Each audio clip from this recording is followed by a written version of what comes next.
نحمده ونصلي على رسوله الكريم.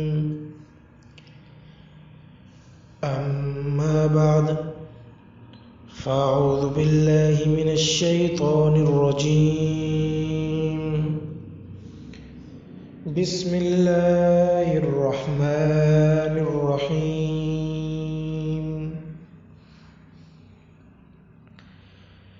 إن المنافقين يخادعون الله وهو خادعهم وإذا قاموا إلى الصلاة قاموا كسالى يراءون الناس ولا يذكرون الله إلا قليلا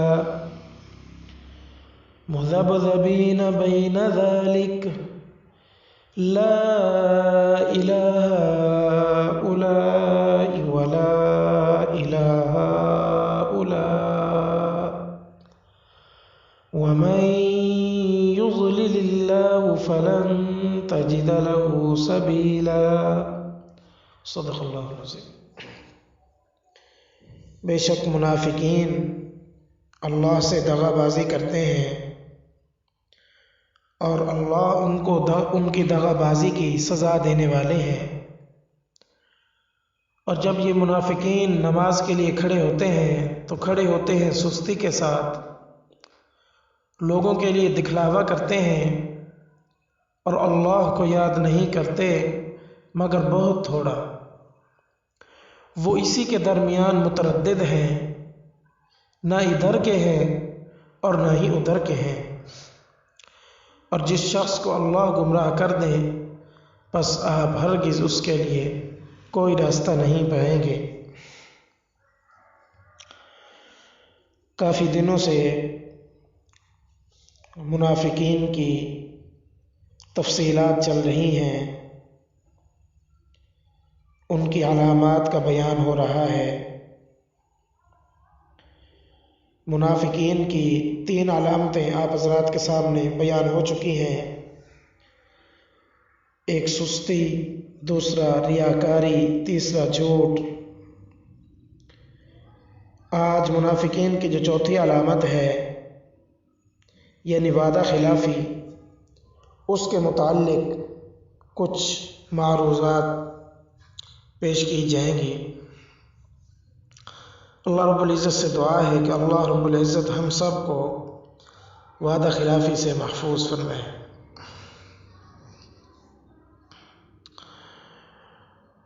انسان جب کسی کے ساتھ کوئی وعدہ کرتا ہے تو اب اس وعدے کا پورا کرنا بہت ضروری ہو جاتا ہے.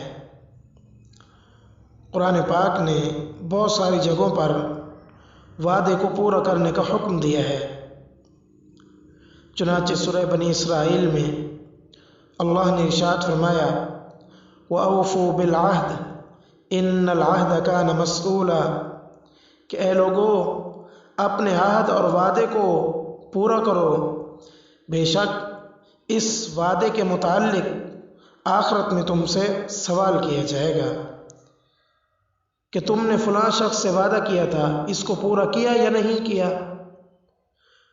اور دوسری جگہ سورۃ المائدہ میں اللہ رب العزت کا ارشاد ہے یا ایھا الذین آمنوا اوفوا بالعقود، اے ایمان والو اگر تم آپس میں کوئی عہد و پیمان باندھ لو تو پھر اس کو پورا کیا کرو.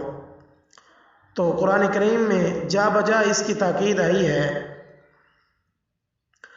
اور اس ایفاء عہد کو یعنی وعدہ پورا کرنے کو مسلمان کی علامت قرار دی گئی ہے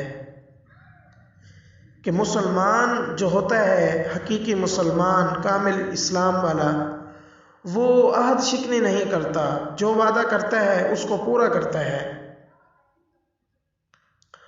اس لیے انسان جب کسی کے ساتھ کوئی وعدہ کرنے لگے تو وعدہ کرنے سے پہلے چاہے 100 مرتبہ سوچ لے کہ میں جو اس آدمی کے ساتھ وعدہ کر رہا ہوں اس کو پورا کر سکوں گا یا نہیں کر سکوں گا. وعدہ کرنے میں جلدی کی ضرورت نہیں ہے، سوچ سمجھ کر وعدہ کریں.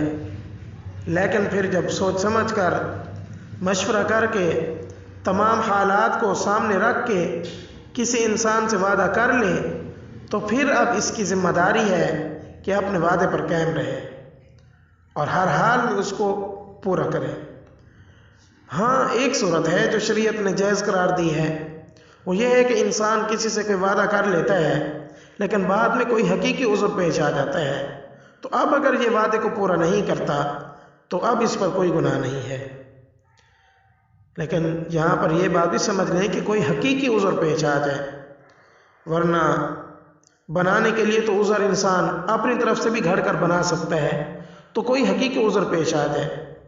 اب مثال کے طور پر آپ نے کسی سے وعدہ کر لیا ہے کہ میں کل کو تمہارے گھر آؤں گا، اور آپ کا ارادہ بھی تھا کہ کل کو اس کے گھر جائیں گے، لیکن بعد میں آپ بیمار ہو گئے یا گھر میں کوئی اور بیمار ہو گیا، اب اس کی دیکھ بھال کے لیے آپ کا گھر میں رہنا ضروری ہے، یا کوئی اور حقیقی عذر پیش آ گیا، تو اب اگر اس حالت میں اس حقیقی عذر کے پیش آنے کی صورت میں اگر آپ اپنا وعدہ پورا نہیں کرتے تو اس کی گنجائش ہے، اللہ تعالیٰ معاف فرما دیں گے۔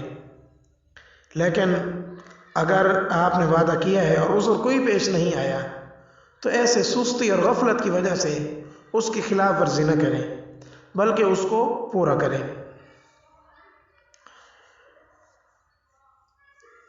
حضور علیہ الصلوۃ والسلام کے بارے میں ایک حدیث پاک کے اندر آتا ہے، یہ آپ کو نبوت کے ملنے سے پہلے کا یہ واقعہ ہے کہ ایک مرتبہ حضور صلی اللہ علیہ وآلہ وسلم نے کسی شخص کے ساتھ کوئی معاملہ کیا اور ان کا آپس میں یہ طے ہوا کہ فلاں جگہ پر کل کو آپس میں ملاقات کریں گے۔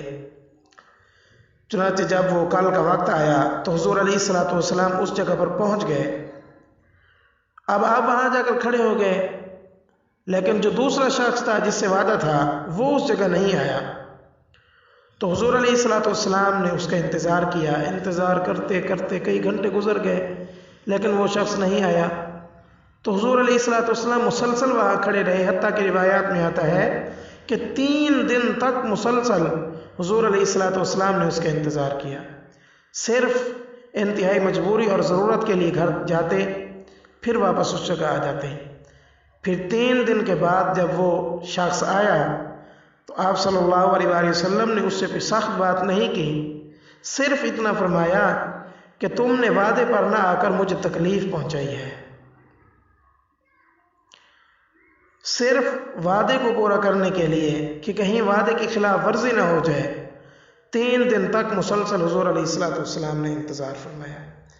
اب کسی کا انتظار کرنا یہ آپ کو معلوم ہے کہ کتنا سخت ہوتا ہے۔ عربی کا ایک مقولہ ہے، الانتظار اشد من الموت، جو انتظار کے لمحات ہوتے ہیں یہ موت سے بھی زیادہ سخت ہوتے ہیں۔ تو اب یہاں پر حضور علیہ الصلوۃ والسلام کو کس چیز نے مجبور کیا کہ آپ مسلسل 3 دن تک کھڑے ہو کر اس کا انتظار کریں، حالانکہ ابھی تو اسلام کے احکام بھی نازل نہیں ہوئے، ابھی تو نبوت بھی عطا نہیں کی گئی۔ صرف اور صرف اس بات نے حضور علیہ الصلوۃ والسلام کو جو ہے اس بات پر مجبور کیا کہ آپ وہاں کھڑے رہیں کہ کہیں وعدے کی خلاف ورزی نہ ہو جائے۔ تو اس سے آپ اندازہ لگائیں کہ ایفاء عہد کی، وعدے کو پورا کرنے کی شریعت کے اندر کتنی زیادہ اہمیت ہے۔